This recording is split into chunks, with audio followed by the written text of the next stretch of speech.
Welcome back to Totally Unexpected.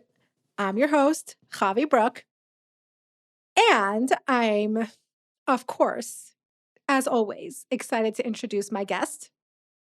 This episode, we have Moshe Weinbaum. He's an energy healer and a coach based in California. He's dedicated to helping clients achieve deep, lasting healing through a variety of techniques, which makes him unique.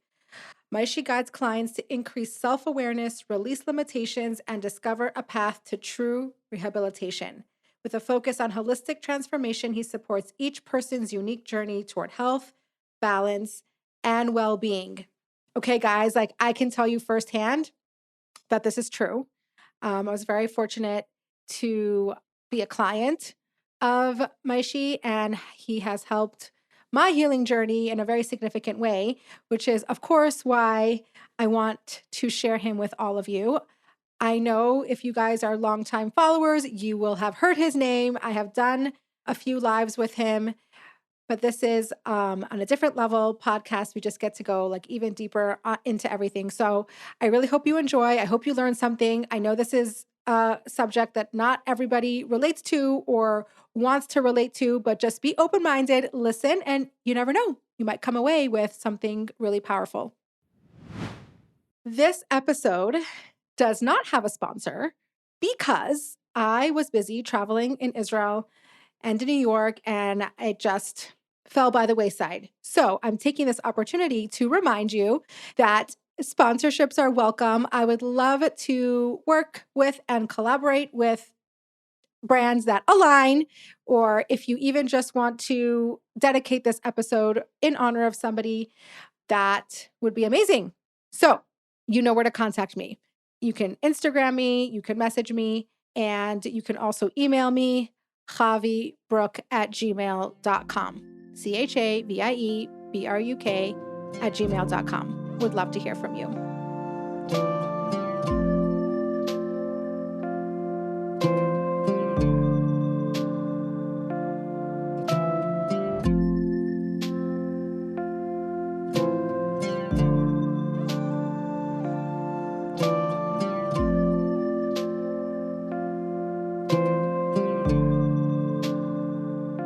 Okay, I really first want to start with, who are you? Where were you born? Tell me about your family. I know you have a ton of siblings. I want to hear about that. I just want to hear personally, where do you come from? I was born in England. I'm one of 14, and I'm right in the middle. Oh Middle my child gosh. syndrome 101. Do you have middle child syndrome? Do you diagnose yourself with middle child syndrome? I do not. I grew up with a very fun, lively family. My father was a dentist by trade, and my mother spent her life doing outreach. And our life was honestly never about us. We always had people in our house. We were always moving bedrooms, and it was chaotic, but it was fun chaos, always something going on.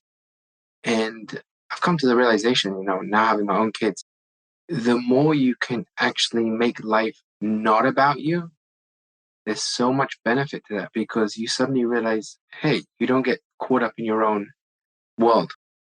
So definitely a busy, fun life. A lot of, real. We would fight as kids a lot, and we would play the 20 minutes late in the garden, break windows. Some of our best memories is, playing outside and then smashing the window. And then we learned how to actually fix the windows before my father came home. Really? Yeah, Tati, we smashed the window, and you would watch his face, are you serious? And then we'd be like, don't worry, mommy took us to the store, we got glass, and it's all fixed. But for real? For real. Because you hear about that all the time, right?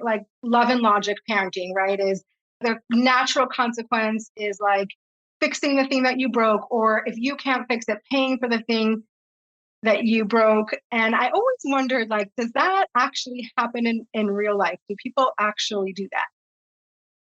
Well, my father was very handy. Yeah.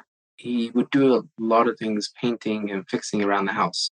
He was very show and tell. We learned how to do that. So we were a very normal family in that way. For me personally, I was very shy. I was extremely shy, and I'm still today very reserved, quiet. I spend a lot of time speaking to people, but in my own life, I'm the quiet guy at the back of the room.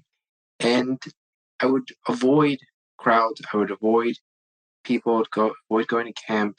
So I really did my own thing, and life almost forced me to expand. But it's only really through the work that I do today, which we can We'll get talk into, about. Yeah. is really what helped me understand myself. But I was a very quiet kid, even though I was in a very lively family. Right. It's funny because I actually can relate to that. I know because I have a big presence on social media. Well, not big, but big in my corner. And my job or my life's work is outreach. So for my work, I socialize and kind of is asked of me to be outgoing.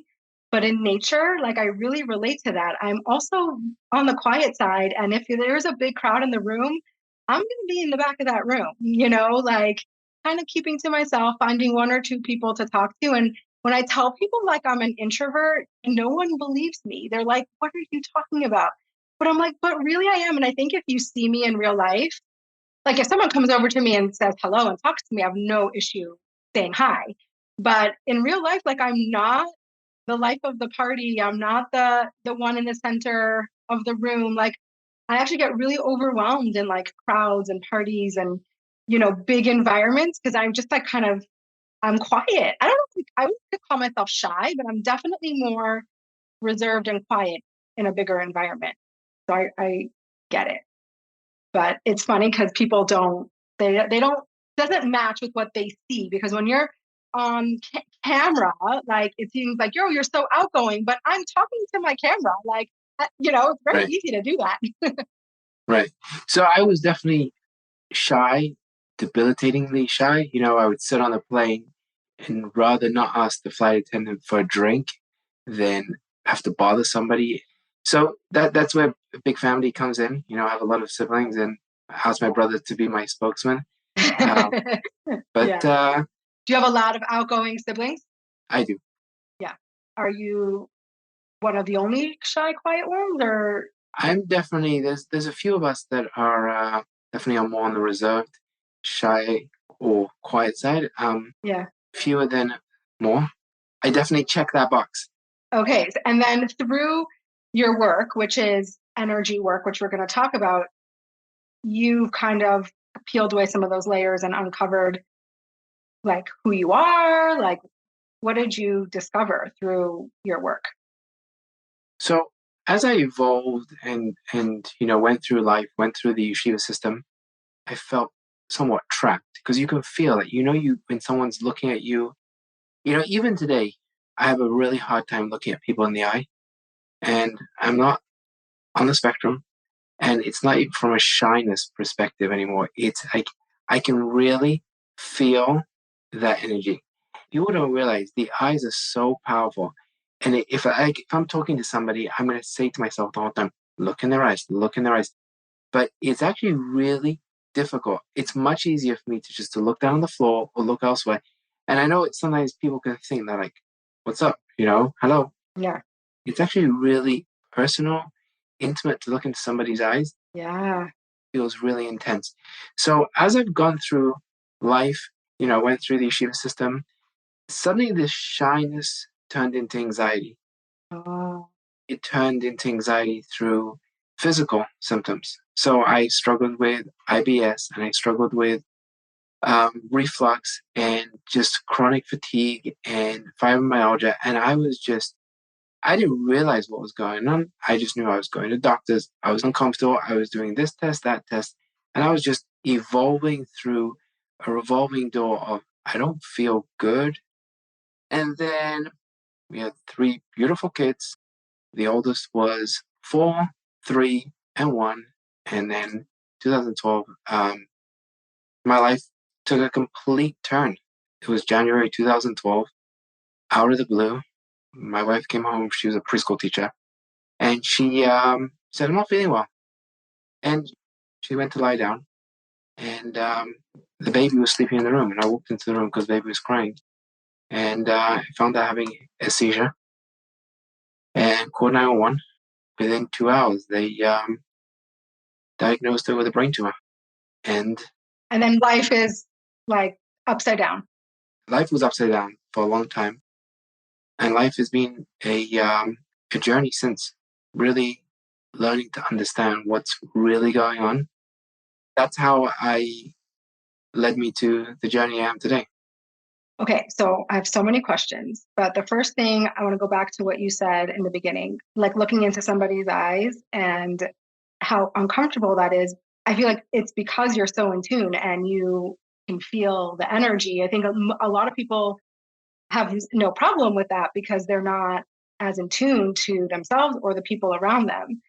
It's like that, that gift of being able to help people through energy definitely has a really intense side that you have to figure out how to manage. And it just reminds me because I remember reading a parenting book. I've read many, not a lot of them have helped.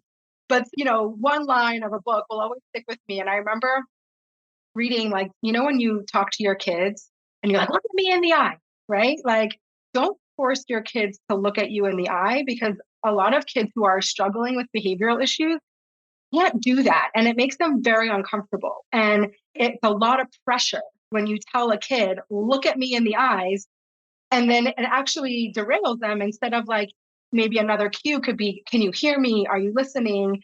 Because that whole looking at me in the eyes, could be difficult for kids who are very sensitive or feel deeply or struggling with behavior or autism or whatever. That's a very hard thing to do. So regarding me feeling energy now that I'm aware of what's going on, I think that I could always feel it, and everyone can actually feel energy. It's something that's going on around us. The analogy I use is we've all gone to a red light and looked at the car next to us, and the person's turned around. That is energy. That is a magnetic force of two people, energy connecting, and you automatically turn around. The only thing about now that is different is I'm aware of it. So it's actually, in a way, easier now. Although I've had to learn after doing this work, being drained by other people's energy by doing the work to learn how to stay balanced. But we can all feel that. So if you have someone who is really sensitive and they're 5 years old, they may just be looking down at the floor and they can feel it too. They just can't articulate what they're Oh, feeling. right. Express what it's feeling like. I tell my husband all the time, you don't realize how big your energy is. Like you walk into a room and I know your mood. And when sometimes I'll ask him, I'm like, what's wrong? And he's like, nothing's wrong. Why are you asking me? I'm like, you can convince me from today till tomorrow, but I feel your energy, right? And it's just very, very fascinating.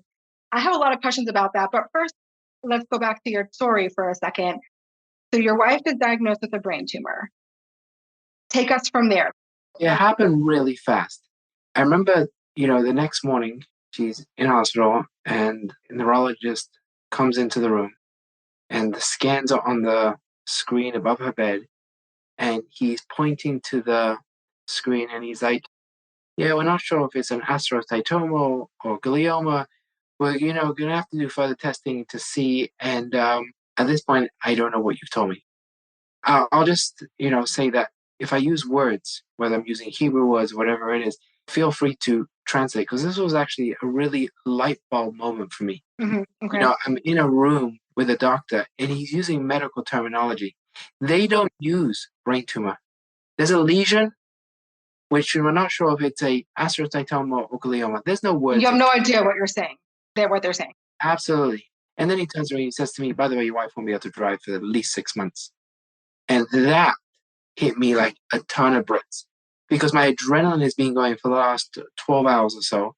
I don't know what's going on in my life anymore. My life's just been turned upside down. We have a 4-year-old, 3-year-old, and a 12-month-old. And my wife does all the driving to school, from school. She's so active and like she can't drive. Now your world's falling apart. Yeah, right. The fact that my wife is 29 years old, lying in a hospital bed, being told that she has a astrocytoma, that doesn't mean much to me because I can't relate to it. And that really was such a crucial moment because when you're working with people, if you can't make something relatable, it's irrelevant what you're going to tell them. it doesn't make a difference how much you can teach somebody. If you can't make the information relatable, it's not going to stick. That moment was like a light bulb moment of my healing. And it went from that to, 6 weeks of radiation, a year and a half of chemotherapy, a brain surgery. And, I was constantly following up with doctors through the process. But in 2020, we were blessed with an incredibly lively baby boy right in the middle of Yeah. COVID. And then a year and a half later, we had a baby girl. So we have the older division, The the younger. older division and younger division. What's how many years is there is a break? There's a 9-year gap between the older division and younger division, and the rest has been a journey in between. Did you know about energy work before your wife was diagnosed, or was this the catalyst to get you going, or when did that happen? So quite soon after that, I realized I need to get my kids help. They were struggling, some more than others. Some of my kids are very, very in tune, but again, not aware of what's going on. And when you have kids that age, you're going to start taking to talk therapy. It's not going to work. You play therapy. So someone suggested, why don't you try something called the emotion code? I didn't know what it was, and by nature, I'm a big skeptic. Really? Yes, Okay, this is good. This is yeah. good. So this is not something that I'm gonna like. Oh yeah, this is cool. But I've actually evolved tremendously on a personal level through this. And as I said, I've learned so much about myself. And a lot of the times that we're skeptics, it's a protective mechanism. We don't allow things in. We need to keep a safe space for ourselves. So I was introduced to the emotion code, and I was like, this is interesting. And I got a practitioner to do some work on my one particular child. And while I was having that done, I started to educate myself on it. And I was like, it just resonated with me. I'm like, wow, this can actually make sense. And it started to connect moments in my life like, oh, wow, yes. So I got certified in the emotion code and the body code. And then that was really the catalyst to so many different modalities that I try to incorporate today. But most of all, just really trying to understand myself. I find the more I understand myself, the more I'm actually a better practitioner. Okay, so what is emotion code and what is body code? In short, it's a modality that was created by Bradley Nelson, and it's understanding the subconscious mind. The subconscious mind is really the hard drive of everything that's going on. So often we have a reaction. We don't even know why we're having a reaction or something's bothering us. So these are all experiences that are stored in the subconscious mind. And when we are able to really understand what's going on, why it's going on, then we can really start to heal. So the emotion code is basically a chart of emotions, and the body goes a little bit more in depth of not just the emotions, but also understanding the body, the mind body connection of what's going on in different parts of the body and how it could be affecting us physically, mentally, emotionally, and being able to have the understanding of the subconscious mind, understand what the body is saying, then we can actually start to heal. Okay, so I've been your client for many years, right? And so I experienced firsthand like how deeply this has changed my life and really helped me heal in so many different ways. For some context, like I was diagnosed with celiac 10 years ago. And I even went to go check because I was all of a sudden started having debilitating stomach aches. Never had stomach aches in my life. All of a sudden, I'm having stomach aches, and they were at a point, they were very infrequent, but then they started to get more and more and more frequent. And once or twice a week was like out of commission. Like I couldn't function. And I was like, I can't do this anymore. And I got an endoscopy with a biopsy and I was diagnosed with celiac. And I found out the diagnosis with a phone call from the gastroenterologist, and they didn't even ask to see me again.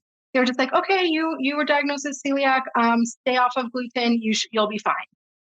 That was it, like nothing else. And so, of course, I go off of gluten, and a lot of times, many people who are celiac start to have sensitivity to other things.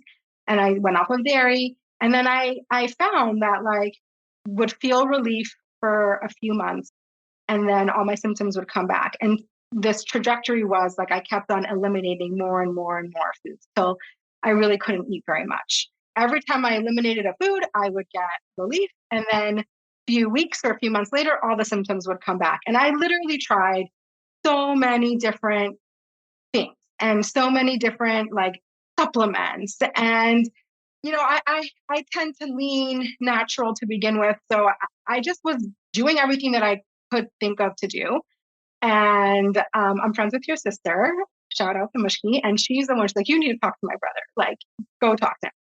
So that's how I was introduced to you. And long story short, we started working together and you explained to me how, like, yes, you are having physical symptoms from the food that you're eating, but it's not about the food, right? It's what's behind the food. It's what emotions are coming up when you eat the food. And now, not only is it about that, but now you are so scared to eat, right? You have so much fear around food because every time you eat, you are worried about what is it going to do to you? Like, how am I going to feel after? So there's all this fear surrounding food. And slowly but surely, we started to work on those emotions, work on the fear. I remember like one of the things that I don't even know if you remember, you have so many people you work with, and it's been years, but one of the things that you told me that really stood out for me was like, okay, before you eat, like a blessing, when you say a blessing on your food, you need to tell yourself, my body can handle this.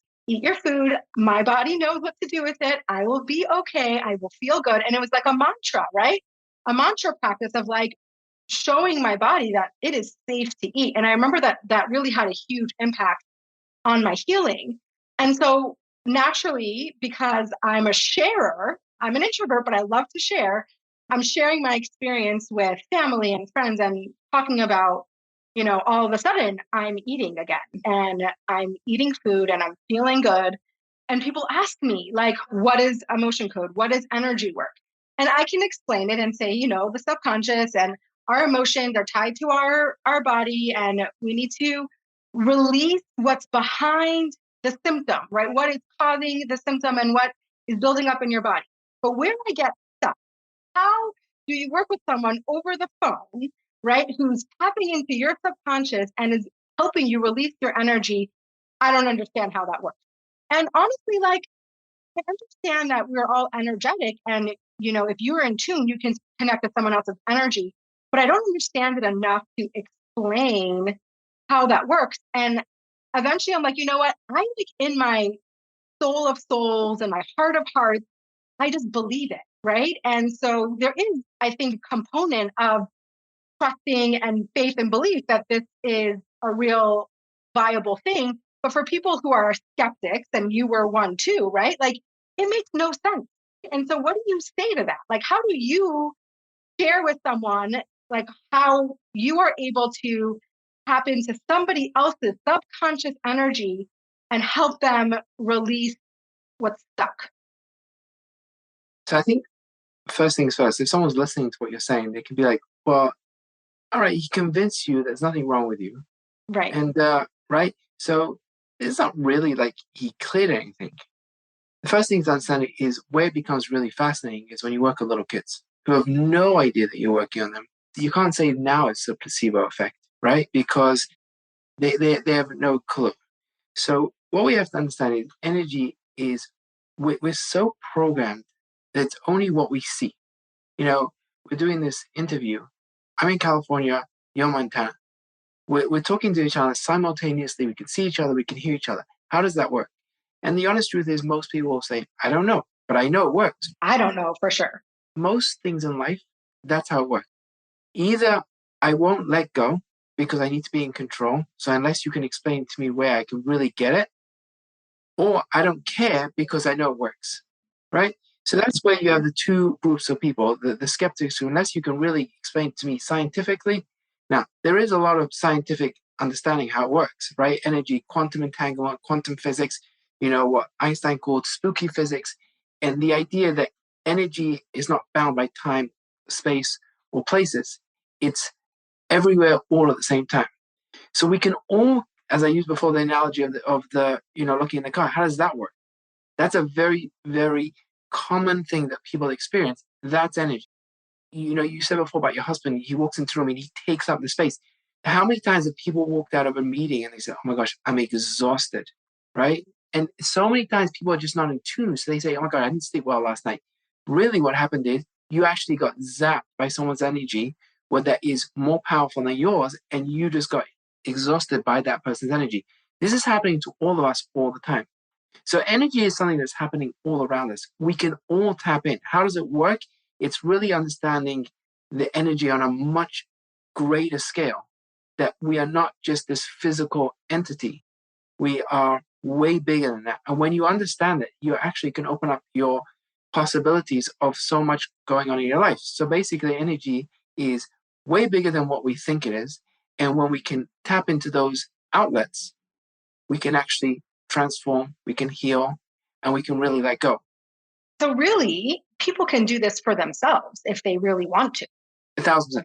I am no gifted, unique individual. I'm a person who is really determined to get to the bottom of things. I like to dig, and therefore I really want to heal. I know how much I was inhibited as a child, only now understanding.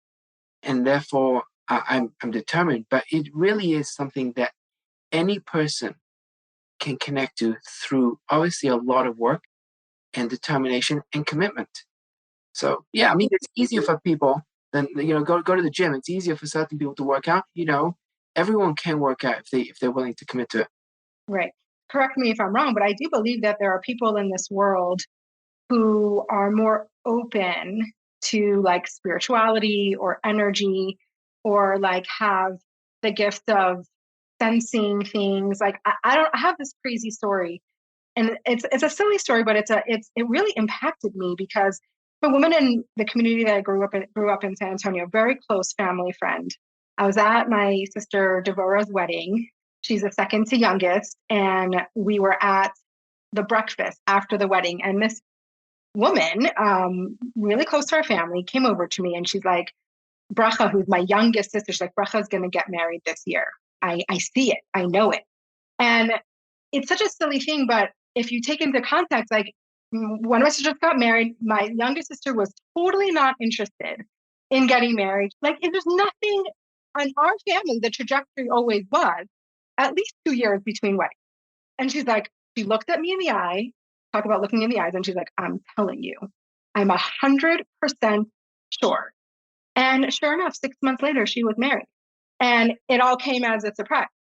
Why am I saying this story? It's because I do feel like there are certain people who have a more openness and in tune and sensitive. Like she's also the type of person that when walks into a room and feels someone's energy and it doesn't work for her, needs to walk out, right? She feels it too much. So I guess either people desensitize themselves or there are some people who are born into being more. There's no question. There's people who are very gifted and they can read auras, or they can tell you what's going on, or they'll be like, "You look fine." They'll be like, "No, you're not," and they're like, "Tell me what's going on," and you're like, "How did you know?" So there's Yeah. definitely people who are very gifted. I was very sensitive, as I said. I was very shy. I was very reserved. I was very in my own little cocoon. But I really this is something that I've worked really hard to learn. Then I was born with this. It actually reminds me of, I think it was Malcolm Gladwell. Is that the right person? I don't want to like make a fool out of myself, but he wrote a book about talent and how people like natural talent versus people who like work really, really, really hard. And there are some people who are born gifted, like musically or whatever, but the people who really you see succeed even more are the people who like really, really work hard at it and practice and hone, like don't necessarily even have a natural ability. They just make it happen. Well, it's interesting you talk about hard work because I find that there's doing this, so often people come to me, they want help. They have no idea what I do. I can spend so much time. Okay, they're asking me a question. I'm like, it's on your dime. I can explain you, but they want to know what's going on, right? So, if you do the research beforehand to understand, it'll be definitely more productive for you. So you have these people who want to know what's going on, but then you have people who expect me to do this miracle, right? And they think I'm this miracle worker that can, because they heard this success story by somebody else, and now go do it on me. And then, you have these people who put in the work and have transformation. And everyone's different with their journey, where they're coming from, what their body's holding on to, why they're holding on to it, etc. So I create a system where awareness, release, rehabilitate. I'm going to give you the awareness. Then I feel really confident because I can tell you what your subconscious is holding on to.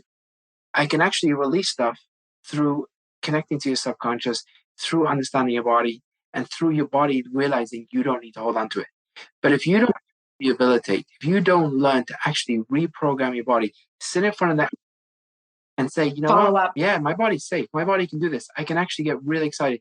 I actually remember telling you, put on really high energy music before you eat and just get your body into high vibration. And we could talk about getting into high vibration, high levels of consciousness, which will really transform someone's life.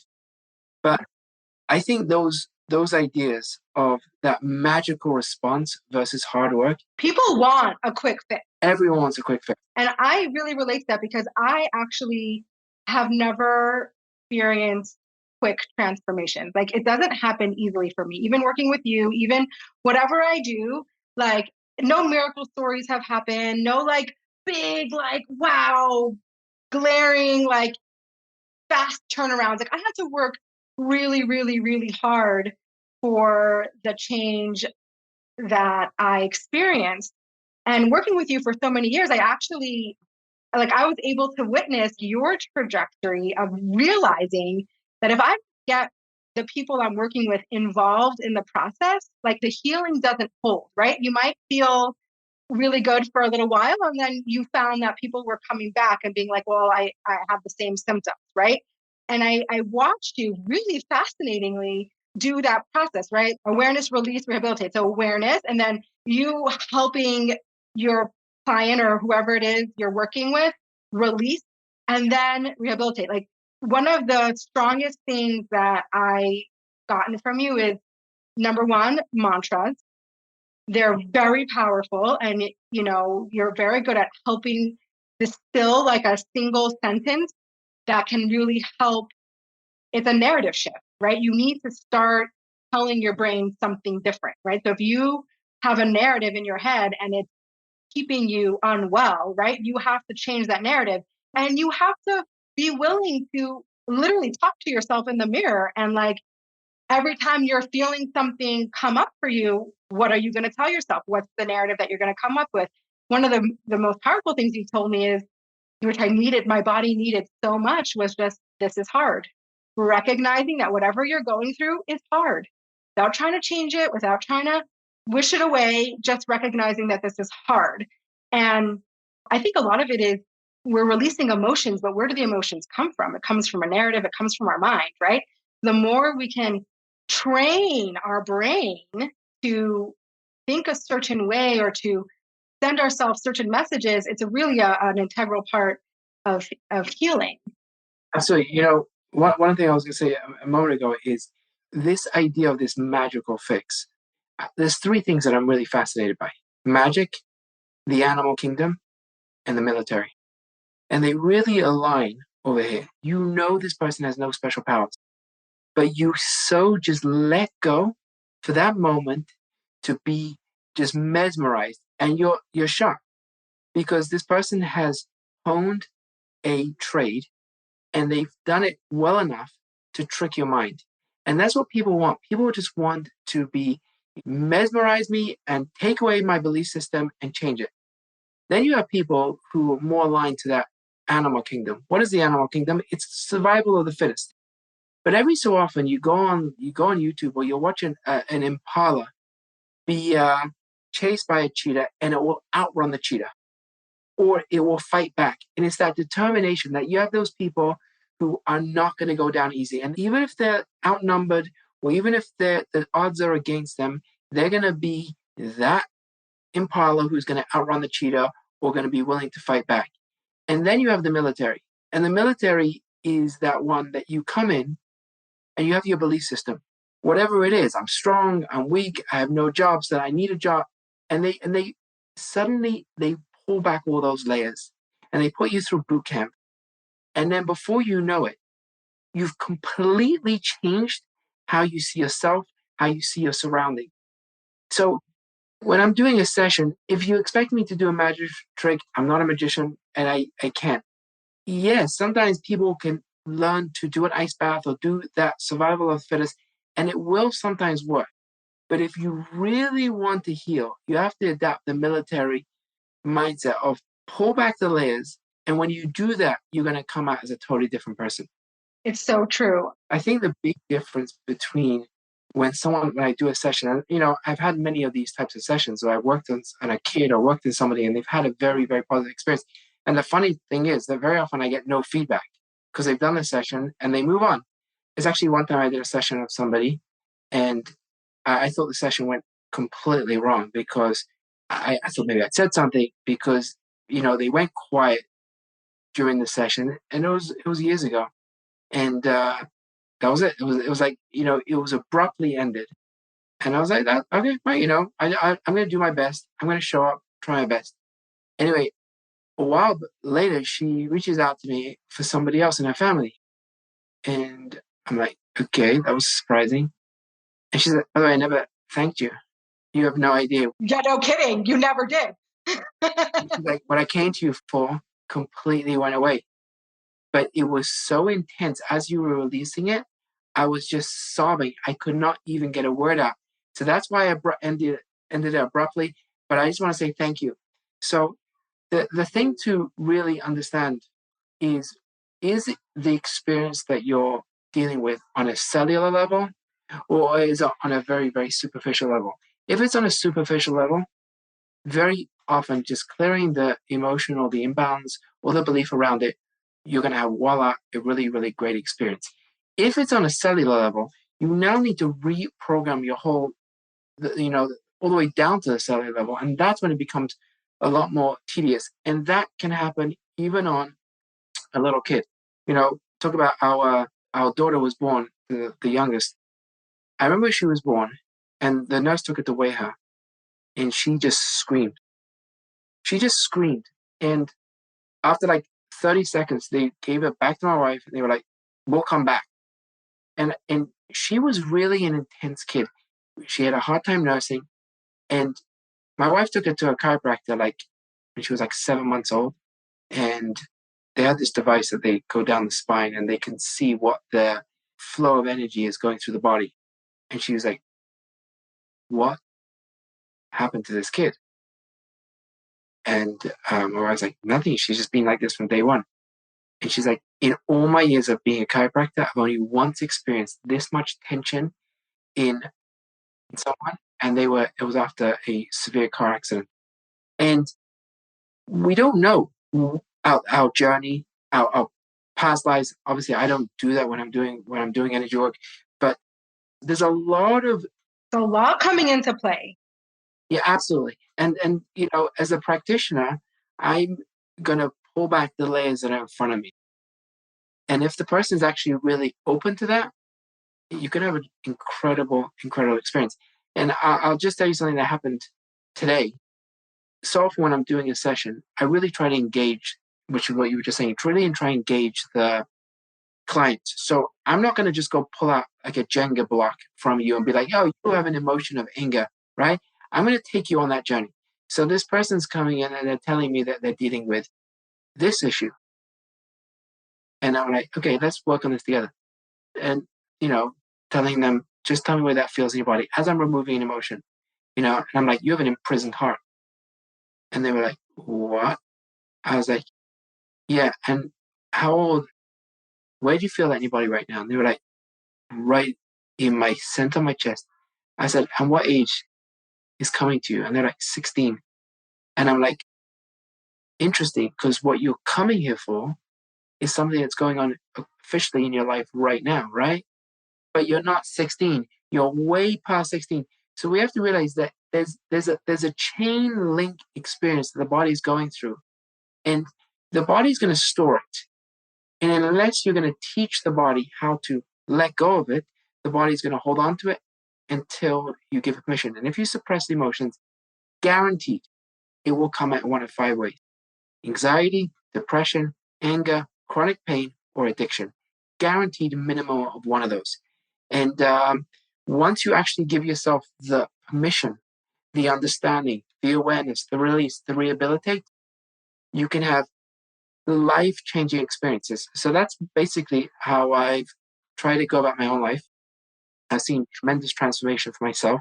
I do not take any medication. I do not struggle with fibromyalgia. I don't have any reflux. I don't have IBS. So all the original issues you were struggling with, you don't feel the symptoms anymore. No, no.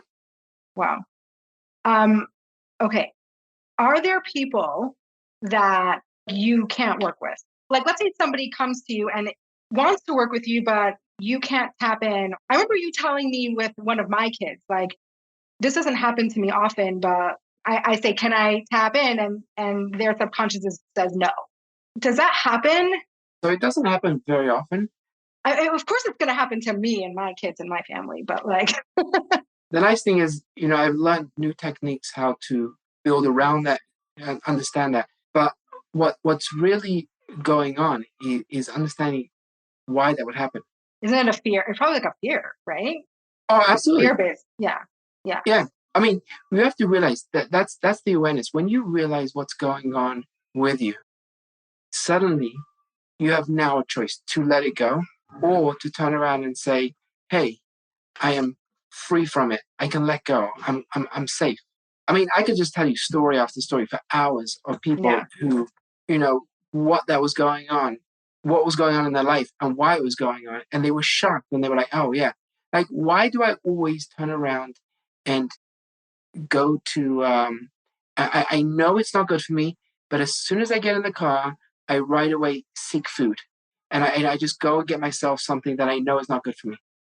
And the shame that comes with it and the frustration that you're spending so much time on it. I was like, yeah, that food is just comfort. And it's much safer to get comfort through food than get it through people because people are so intense and you don't know how they're going to react. And you go back to your understanding of your child and they were like, oh my gosh, that makes so much sense. So you have the awareness now, but your body's still not going to turn around and say people are safe or just going to turn around and say, hey, I can let go. So you need to actually really be able to turn around to the subconscious, to the energy field of what's going on, and then say, do you need it? And what's fascinating is so many times I'll be working on somebody and I'm going to be clear something and I'm going to say, so do you want to let it go? And they look at me and like, what type of question that? Obviously, I want to let it go. And I'm like, okay, I just want you to listen. Listen to the inner voice right now. Will you let that go? And I'm like, they're like, no. No. That's happened to me multiple times. Yeah. Like, can you let this go? And I'm like, no. Yeah, because there's a reason. There's a reason Yeah. for it. So you can't just go pull, as I said before about Jenga, you can't just go pull out the block because now you're actually going to disrupt the energy flow in the body because although it's created this that you don't want it, but for now it's there for a reason. You can't go and just take off the training wheels of a kid who's learning to bike unless they actually know how to balance. Otherwise, they're going to get hurt and then they're going to be fearful. So it has to be a process that you're working with the person as they do it. And I think that that's where like children are a little bit of a catch-22, right? Because they can't always participate in a very active way.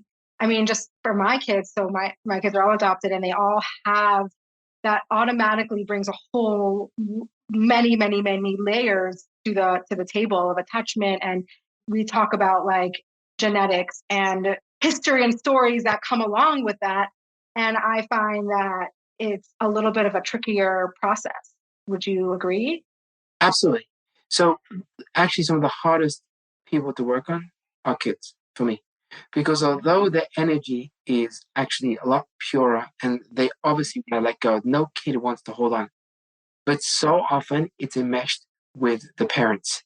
And if I'm working on a kid and I move over to the parent, now you're not just working on that bedwetting or that sleep deprivation or that waking up in the middle of the night. You're working on really enmeshed energy fields.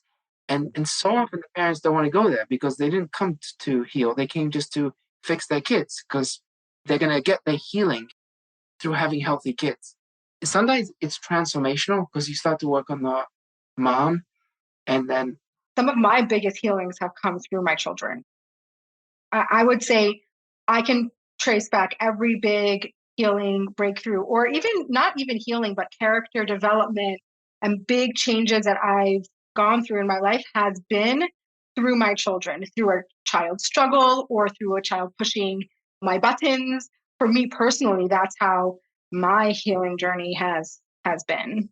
I don't like to always use healing because it's not always healing. It's more of like awareness and wanting to evolve and change and show up in a more healthier, better way. so you're an easy person for this to work with because you're a growth mindset. You're always looking to grow and looking to evolve. There was a story told of a chassid that came to his Rebbe, and he was struggling with financial burdens. And the Rebbe told him, in the center of town, they have that Ferris wheel. So he goes, yeah. He goes, that's life. Right now, you're struggling. Just the Ferris wheel will go up. Give it some time. You'll do well financially. And the brachas came to him, and he did very well. But really, that is the metaphor of life. Always on a Ferris wheel moving around. So Sundays, we're going to be in that really good place that life feels good. We feel invincible. We feel empowered. And then sometimes the Ferris wheel goes down. And it's actually at that moment that if you've done the work, you weren't expecting a magic trick, that you can actually say, oh, I have all the tools to navigate. I've tried so many different things. All of them have been with that hope that if I do this, it's going to give me that transformational experience. For me, the biggest one was learning to do ice baths because I have your so many eyes feelings just about like, that. but it was that I hate cold. I hate cold. I love the heat. I hate the cold. And the idea of going into something cold, it's completely doesn't make sense. And what's the point? And what's amazing is as you break that mindset and you sit in that ice bath, my kids will do it, my wife does it, and it's really, really empowering to realize like, wow, it was just a mindset. And you come out feeling invincible. Mm-hmm. But guess what? It gave me that really good feeling. It gave me energy for the day, but it didn't take away any of my struggles until I learned to actually understand me. Mm-hmm. And once I did, I realized like no such thing. There's no one out there who is better than anyone else. No one. There's no one out there that is this unique individual. There are normal people who have achieved abnormal things. I like that. So once you actually just realize, I was working with somebody who had a really distinct challenge, and it was really inhibiting their life. So I said to them very quickly, the awareness, I said, it's coming from low self-esteem. Why don't you go to the gym, but don't go to a regular gym, go to a boxing gym. You're so frozen, you're so stuck. Anyway, I was watching a video short time after that of the Rebbe, and someone came to the Rebbe with the exact same challenge. And the Rebbe says to him, it's coming from low self-esteem. And like, it was that moment of like, oh, look at me. Ah, look at me. And then the Rebbe says to him, but go learn Perik Mem Aleph of Tanya. And I was like, oh, that's where we Diverge. right? When I listened to that, one of the things it says in Perik Mem Aleph is talks about the pasuk V'hinei Hashem Nitzaveh Malay, right? That Hashem, God is looking over you, and He wants to know what's going on in your life. And I suddenly realized I've done many different career changes. I've worked in a warehouse for a number of years. I managed a warehouse. I was doing shluchas. I was doing outreach. And when I heard the Rebbe say that, the thing that came over me was, you're working in this company that the CEO adores you, loves you, wants you to succeed, values you. There's only one problem. The boss above you makes you crazy, and you want to just give up. You just want to give up, run away from your job, and it's just too much. And the Rebbe is saying, Hashem adores you. Hashem wants to know what's going on. But it's that boss, it's that inner voice that's in your head that is just making you crazy. You're not good enough. You're weak. You're scared. You're overwhelmed. And I was like, oh, so it's that inner voice. That inner voice is so powerful. And all that inner voice is that 3-year-old, that 7-year-old, that somewhere down the line that doesn't feel safe. That fear factor will completely cripple you. And once you learn to understand what your voice is saying, so much in your life will literally just start to melt away. One of the things that I find so fascinating is consciousness. Because consciousness is that if you're living life from this low level of consciousness, everything around you will be affected through that lens. So the lowest level of consciousness is shame, right? That is really the lowest level. And it goes to guilt and apathy and grief, fear, anger, pride. So those are all like the lower level of consciousness. Pride obviously is a much higher vibration than shame, but it's still the lower level. And then you have higher level where you have willingness and you have reason and love and joy and peace. Once you get to those levels, everything around you changes completely. You see life through a different lens. So the analogy I use, hopefully I'll be able to give it over that the listeners can hear, is imagine holding a cup. This cup represents everything in your life. And people are going to turn around to you and say, let go. This cup is filled with boiling hot water. Let it go. I'm going to drop it. I'm going to get burnt, right? There's a reason why I have everything in this cup is the way it is. The challenge is for holding the cup from the bottom. The bottom is shame, anxiety, overwhelm, fear, confusion. Those are the lenses that I'm looking through life. Don't let it go. Come from the top, come from a higher level of consciousness where I'm holding the cup from joy, acceptance, pride. Suddenly you have no problem letting go because every experience in your life was designed for you, custom designed for you. So you can't let it go because that means you're letting go of your life. The only thing is if you change your perspective, you will see the entire world differently. So go back, and I'm turning around and I'm saying, there's this 29-year-old young mother of 3. Life is great. She has these 3 kids, and suddenly, out of nowhere, she has this brain tumor. She wasn't, sick. There wasn't any testing and everything else. You're like, oh my gosh, I feel so bad. That's crazy. Let me give it to you from a higher level of consciousness.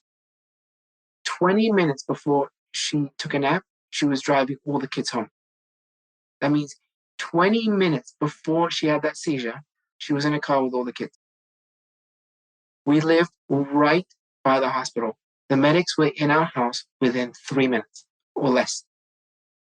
One of the top neurosurgeons in the world operated on her because of where we lived. And someone who was in the hospital the exact same time as she was had the exact same brain tumor that she had. It took them 2 weeks to find it because he fell over because he had a seizure, but they didn't realize. So he came with a broken shoulder. So that's what they thought the issue. And how quickly they found it with my wife.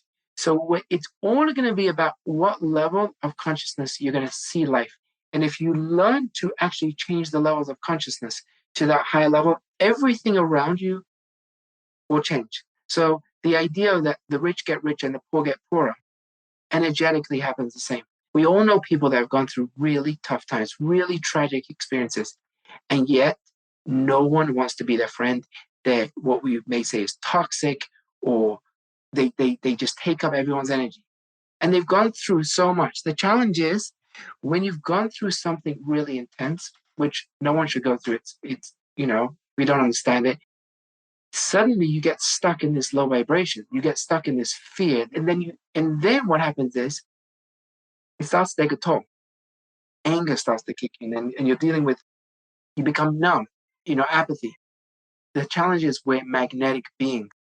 So you walk down the street and you didn't even realize you just took on someone else's energy. And because you're so aligned to now shame or guilt or anger, you're just taking more and more of that on without realizing. Because that's the energy you're attracting, right? Are you saying that the energy that you're feeling Absolutely. or you're projecting is the energy that you're attracting? Absolutely. I always say this to my kids. I actually say this all the time. I'm like, the energy you put out there in the world is the energy you're going to get back. Well, this is a fundamental of Chassidus. Mayim upon it, right? So we're a mirror. Whatever you give off is going to be coming back to you, right? We're a boomerang. So you have people who have gone through really tough times, and I'm not talking about toxic positivity.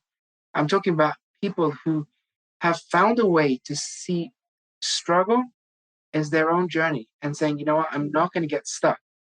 Yes, it's difficult. I don't. My days are very filled with working with people, but I'm not walking around on cloud nine and this. It takes a lot to keep your energy up, especially when you're working on people, and it's completely a work in progress to learn what it is. But what's actually changed as I've done this, I've actually found the people that come to work with me are very different who may have come to work with me at the beginning. Mm. Yeah, because you're attracting a different. Absolutely.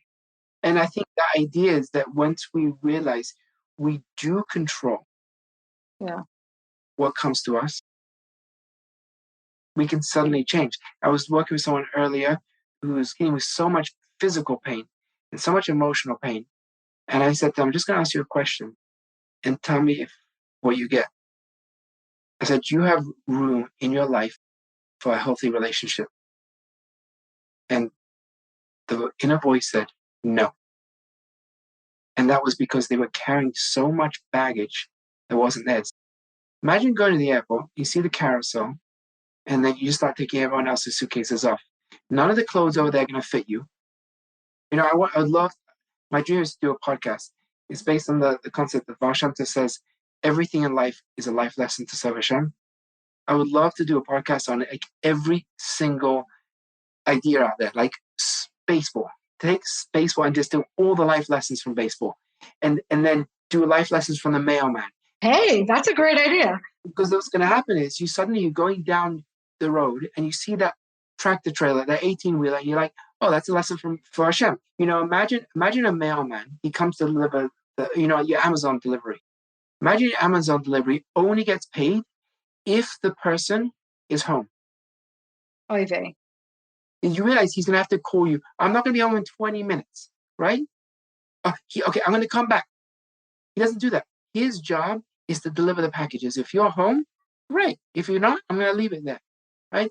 The same thing in our life is we don't have to carry everyone else's packages and wait for them to be home. We have to know what is going on inside us. If they're home, great. I'm going to give you what I can give you. If you're not home, I don't relate to. You told me that, okay, in the first, I don't know, couple sessions, and it had such a deep impact on me that I actually was interviewed by Human and Holy right when she started her podcast. And I literally based what I talked about on what you said about you can only open your mail, right? And if it's your mail delivered to you, that means it's yours to open and yours to deal with. You don't open other people's mail. I tied it in with the whole idea of like divine providence and everything that is meant for you is meant for you. But like it's a really amazing concept. Like so many of the things that we're talking about, just speaking from experience, is so much easier said than done, right? Like like we said in the beginning, it's so much work and you really have to be committed because I find like in this journey, like I align with this belief, right? And I totally buy in. But even so, and you can attest because I call you about it, is like I get stuck, right? You get stuck in the narrative or you get stuck with like, you know what? I'm done, right? I'm done. And sometimes, I mean, I've talked with you about this. Like sometimes you just want to be mad and you want to be kind of a jerk, you know? Yeah, I mean, here's the thing. Living in California, so many times people come to California. They're like, "Oh, you want to come? I'm gonna be, I'll be in LA, and I live in Long Beach." And I'm like, that's maybe 25 miles away, but that could be an hour and 20-minute drive away because traffic in California, right? And we have so much traffic in our life, and it would be great in life if we could always just drive Pedal to the metal. I'll tell you a story that happened this morning. We were sending our kid off to camp overseas, and my wife takes him to the airport at 4:30 this morning. And at 6 o'clock, my phone rings. It's my wife. She's like, he needs his birth certificate to fly with. They need 2 forms of ID. To the country that he was going, Oh, wow. his flight now is in an hour. So I jump up, I get my wife the birth certificate. She drives right back to the airport. Now she's been now on loop since 4:30. And she gets to the airport, and I send her a message. I'm like, what's going on? Oh, he's online. It's 6:45. I was like, what time does his flight take off? And she says 7. I was like, okay. The old me for sure would have got so triggered. How did we miss this? And she turns around and she says, Hashem runs United. Well, guess what? He missed his flight. He did not make his flight. Anyways, she parks, she goes over to the counter, and there's this lady behind the counter who's like, he needs this passport, he needs this ID and everything. I send her whatever I can on WhatsApp. The lady photocopies it. He gets on the next flight. And what I realized is not always are you meant to get on that flight. Not always is things meant to be the way you think. Uh-huh. Bottom line is, once you actually learn to go from a higher level of consciousness, Hashem runs United. That doesn't mean that That's going to go your way. I talk about this all the exactly. time.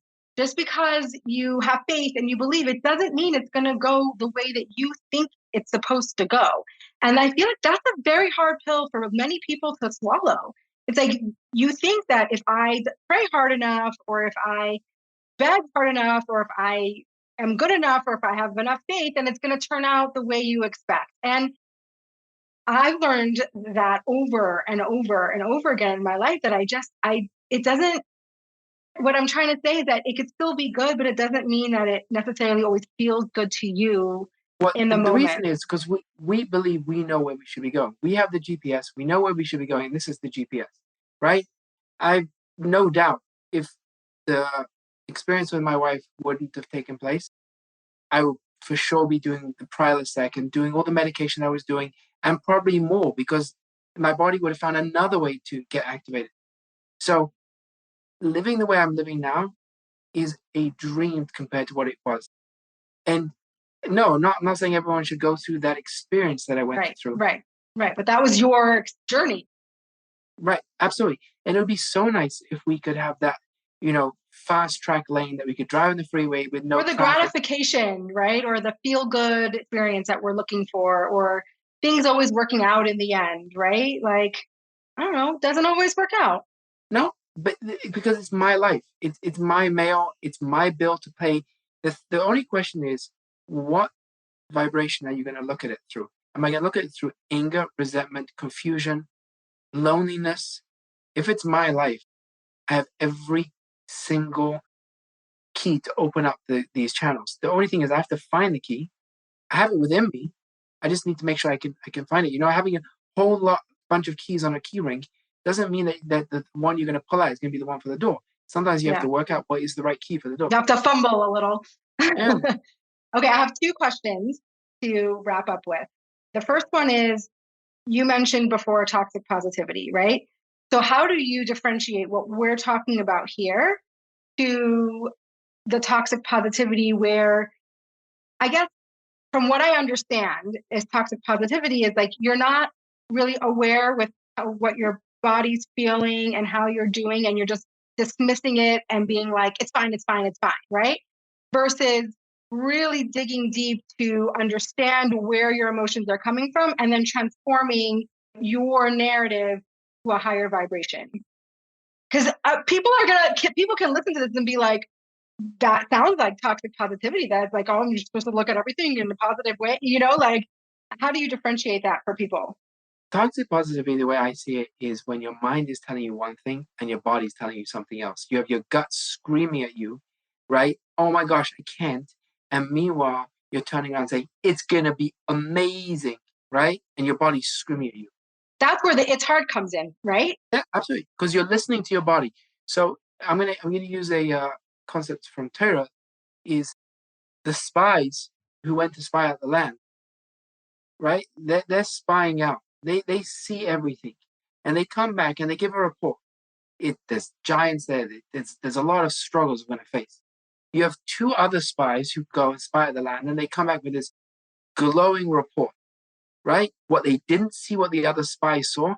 So here's a great example of toxic positivity. Just, the Hasidic terminology, tracha v'zayin, think positive, it will be good. Here's the thing. Kalev and Yeshua didn't say one thing and felt something else. They believed and they felt it. They had seen all the miracles beforehand. So therefore, Hashem took us out of Egypt. He split the sea. So he can't take care of whatever we're seeing. So therefore, because there's a belief and a feeling that are aligned, it's not toxic. The challenge is when you start to say something to your kids, you're so scared of a dog. You're petrified of dogs. Dogs are not scary. Dogs are really nice, right? Your kids can feel that. They can sense that from a mile away. Yeah, for sure. That's toxic. And your body can feel it too, right? And that's where you end yourself up in a deeper hole. Right. So you have to nail everything till the end? There's struggle, right? But where I see it is if you turn around to yourself and say, what, I'm really afraid. I recognize that. I wish my body was aligned. But I know that I'm going to dig deep. I can do this. I trust my ability. And I'm also acknowledging what my body is saying. And obviously, it depends on what the person is dealing with. The wording is going to be different. But the key is to understand so many of the neurons and the chemicals in the brain are actually fueled by the gut. So if you just run from your head and you ignore the feelings in your body, you're going to end up with a adverse reaction. A stomach ache. Yeah. Okay, so last question. Okay, let's see how I want to word this. You don't see a lot of mainstream Hasidic Jews kind of lean in to this energy field. And yet at the same time, like when we talk about it, it's like if you learn Tanya or you learn the esoteric, the essence of the Torah, it's like all about the energy, right? And our soul and the dimensions of our soul. And, we are energetic beings. That's what we are. So I guess my question is, you're pretty mainstream in, the world. How did you tap into really connecting with energy? A lot of people in the religious world are scared of energy because it's unknown and then it feels like a slippery slope to other dimensions, past life regressions we talked about, and other things that really scare a lot of people. So how do you navigate that? And also for yourself, like how do you always make sure that you're aligning with your faith and your values and your vision? Does that make sense? I think so. Let me okay. Regarding, I think there's a few things. Regarding the halachic issue that potentially could play out here, there are many. And that's when it becomes very complex. Because there are a lot of energies out there that are problematic if you are. We're not supposed to be tapping into. Absolutely not. And there's a problem. So you have to be very, very careful with what you're connecting to and what you're tapping into and where are the sources and so on and so forth. So for me personally, I found a Rav who is very well diverse in this area, and he was my mentor who I asked what is okay, what is not okay, and that's how I personally have gone about it. Right. So, and that's how you stay grounded in your. Yeah. And also, you have to be confident in what you're doing for it to really be effective. It's important to know and be confident in your work. So for me, the biggest thing was tapping into energy that is not kosher is really problematic, right? For me, I needed that clear understanding what I can, what I can't do. A lot of it is just unknown, as you said. So people don't know, what is and what isn't. So for all those people, there's just unknown, and with anything there's unknown, there's confusion. I think a lot of people are scared of I wouldn't even call this gray area, but for certain people, if it's not black or white and it's not clearly defined in your own mind, like it becomes scary. Absolutely. And it is. There isn't, a clear understanding of what it is. The story that you shared, I will never tell people anything from past lives, Yeah. or I won't tell anyone from the future, right? Because these Yeah. are different guidelines that I was told to completely stay away. See, even if something Mm. does come to me, my intuition will open up saying, I don't give anyone any like, "Oh, this is what you should do. This is way." And even when I'm picking up on something, when I'm picking up something that's really intense from their childhood, I'm not going to turn around to them and say, "By the way, this happened to you when you were 3 years old," because that's something that is totally aligned to the work that I'm doing. But I'm not going to put information into your head that you do not know about if I can clean it out without you even having to have to go through that experience. So I think it's a very nuancy area, the whole energy world, and I just try to stay within my lane for the best part. And going back to what I said at the beginning, the skeptic inside me was protecting me, and the more I've taken off those layers to need to protect myself, I no longer Feel the need. Yeah. Wow. So this was amazing. Thank you so much. I feel like there's so many things to take away from our conversation. And it's very fascinating because we ended up speaking a lot about is our own abilities and our own like what's in our control. And I find that to be very comforting, scary and comforting at the same time. Scary because like sometimes you look at like, oh, I have control over this. This is all my work. Like it would be so much easier to just go to an energy healer or go to a motion co-practitioner and be like, please just fix me. Right. But what we've discussed and what we learned is like we really have to be participants in our own healing journey. And I just hope that if you go away with anything, it's really understanding and starting to appreciate the power that we have within ourselves to really know and be peel away some of those layers so we can really become self-aware and intuitive enough. And I'm just going to end with one little quick thing is that we had a session pretty recently, and throughout the session, you were like asking me questions and I had to answer yes or no, right? Just like quick, like subconscious. And that's how the trajectory of the session went. And whatever I said, you went off of that. And I remember thinking in the moment, I'm like, well, why do you trust me? Like, this is scary. Like, it's so much easier if you would come up with those answers for me. Like, it would be so much easier and I'd have an easier time trusting it. But because it came from me, I found myself like second guessing what I was saying. And I just found that so powerful. We need to really trust ourselves and coming to understand like the reason why you kept bringing me into it and me having to answer the questions is because if we're going to heal, right, and if we're going to affect change, we need to really be a partner in that healing. And you can't just come and be like, please fix me and take away all my pain. And it just doesn't work that way. So for everyone out there who we all have the things that we struggle with, we all have so many experiences we've gone through, emotions that live inside of us, and maybe open yourself up to understanding who you are and how you can move through this world in a higher vibration, absolutely, right? absolutely, And okay, so thank you so much. my pleasure.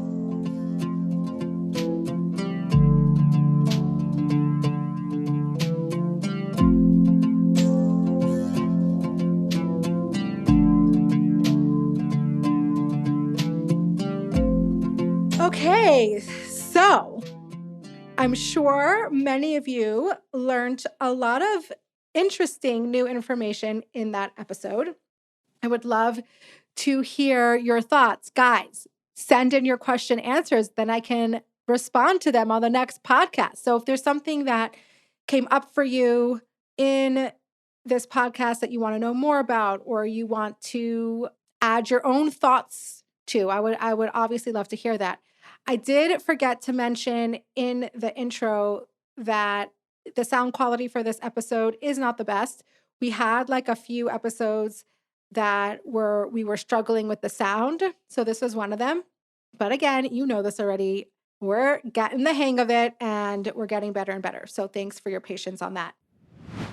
So I think we're going to dive right into question answers because I think after listening to this episode with Maishi, I don't have so much to recap because I think I share so much in the episode. And I would just really love to hear how it landed for you.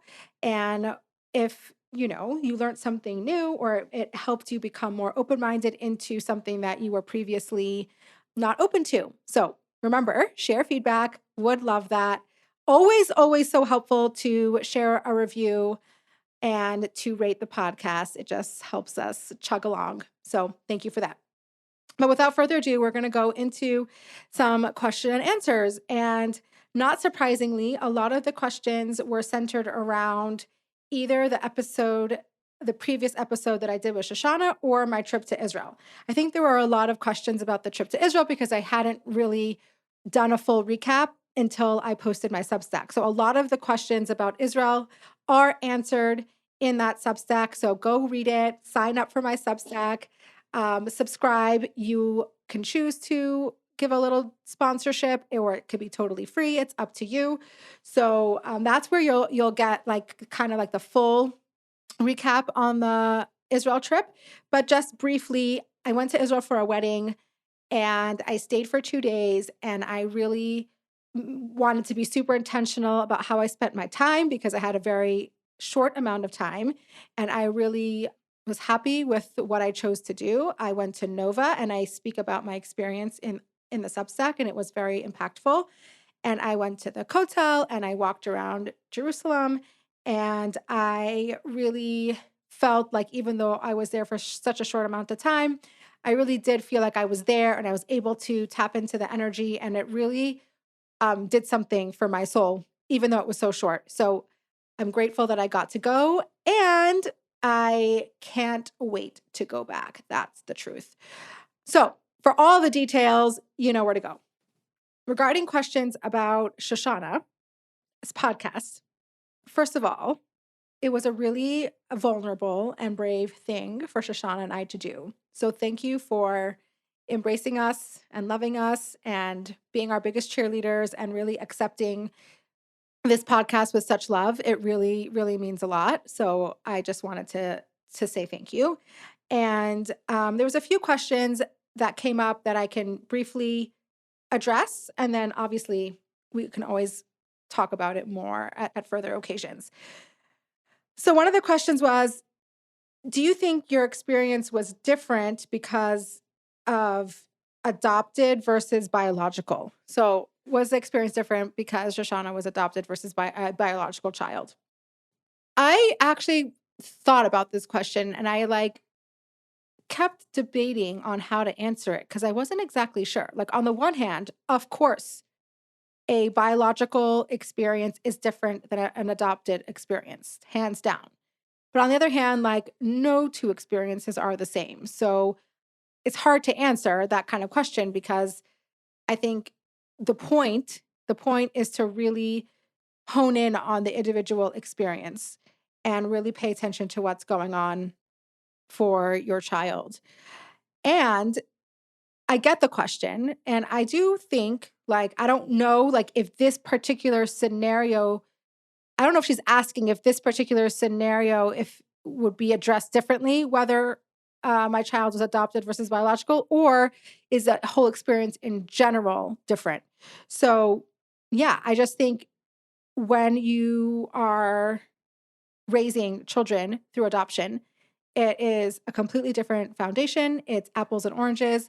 I know everybody likes to say, kids are kids, all kids are hard, all kids are wonderful, are all kids, all kids. We like to lump the whole all kids are ... But the truth of the matter is that raising adopted children is very different than raising biological children. I'm not saying better or worse. I'm just saying different. And it's important to recognize that you're dealing with a different baseline. So I hope that answers the question. how did you find out about what happened in high school with Shoshana? I thought I addressed this in the podcast, but I think it's an important thing to clarify. Like, she told me.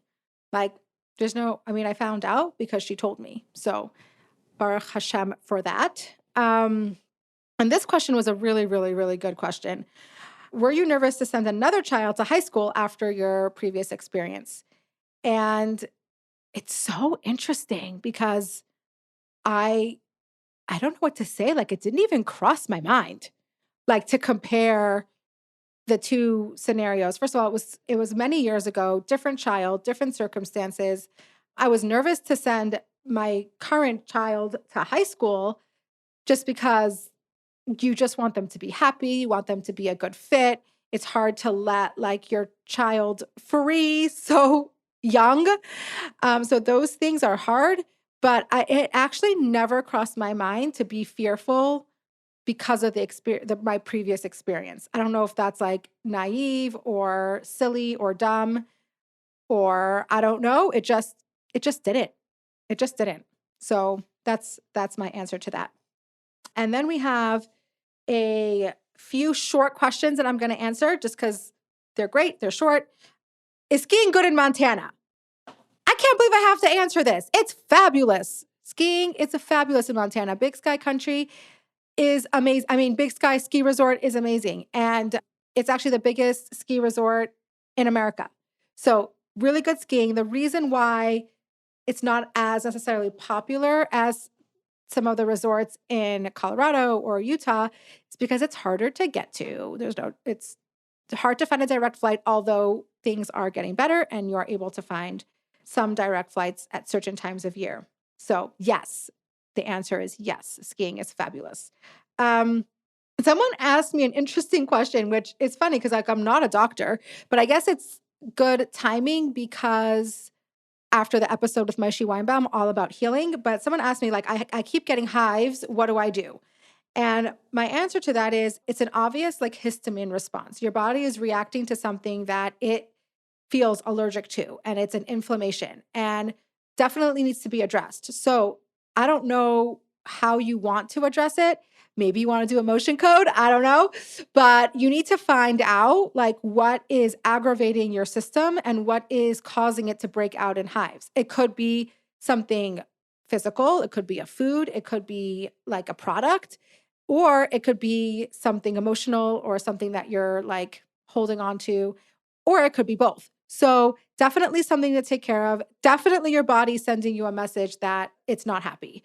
So, I'm glad you asked the question because I do think it's important. And for the last question, and I'm going to read it from my phone because it was too long to really write down. But here is the question. And I think I don't know, maybe I should save this question for next time. It needs a little bit of a longer answer, but I guess we can start and see where it takes us, and then we can always continue on the next podcast. But this is the question. Your thoughts on too much therapy. Does it create space to always think about what's wrong and what can be better rather than just having a grateful attitude? When one is in need or just recovering from need, I think it's awesome, but I'm watching so many go for never ending therapy, and I think at some point it may do more harm than help. Did the Rebbe have an opinion on this? Okay. So, wow, there's a lot to unpack there. I think the Rebbe was of the opinion of having a healthy mental state. So, whatever that takes within the confines of halacha, that's what the Rebbe would say. Like, how are you going to be emotionally and mentally healthy? So, for many, that's therapy. Now, can therapy be overused and misused? Absolutely. Unfortunately, I'm hearing more and more that there are some pretty bad therapists out there. So if you're having an experience with a bad therapist, like that is obviously going to be detrimental and get out. I actually explained a few podcasts ago the criteria for a good therapist. So you can listen back. And if you don't know if you have a good therapist or not, there are ways to figure that out. Now, I think when therapy is done correctly, it's really, really, really powerful. And like I said, when it's not done correctly, it's very detrimental. So if you want to adapt this attitude of just being grateful all the time, that is a beautiful goal. But if you go about it the wrong way, it could be very toxic.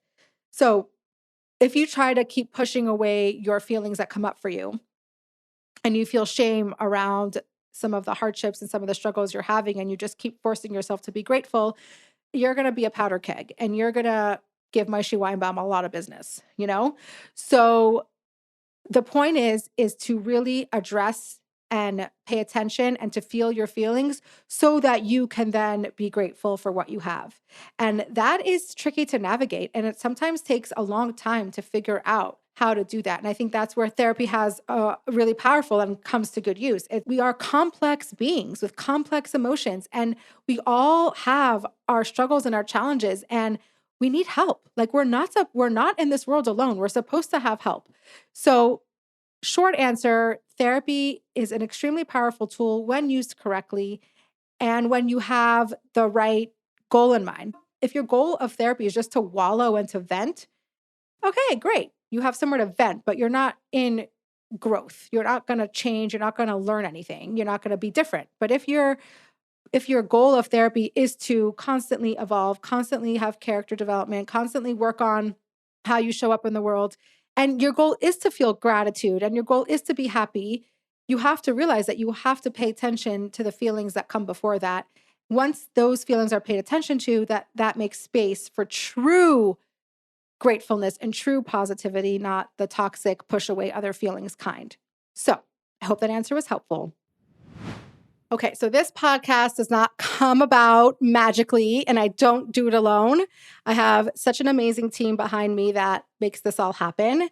So obviously, I'm your host, Chavie. Our producer and creative director is Eli Ben-Chion. He's awesome. Wouldn't have this without him. Audio is edited and mixed by Reed Seeley. Music by Basya Schechter and Daniel Ori. And this is Totally Unexpected.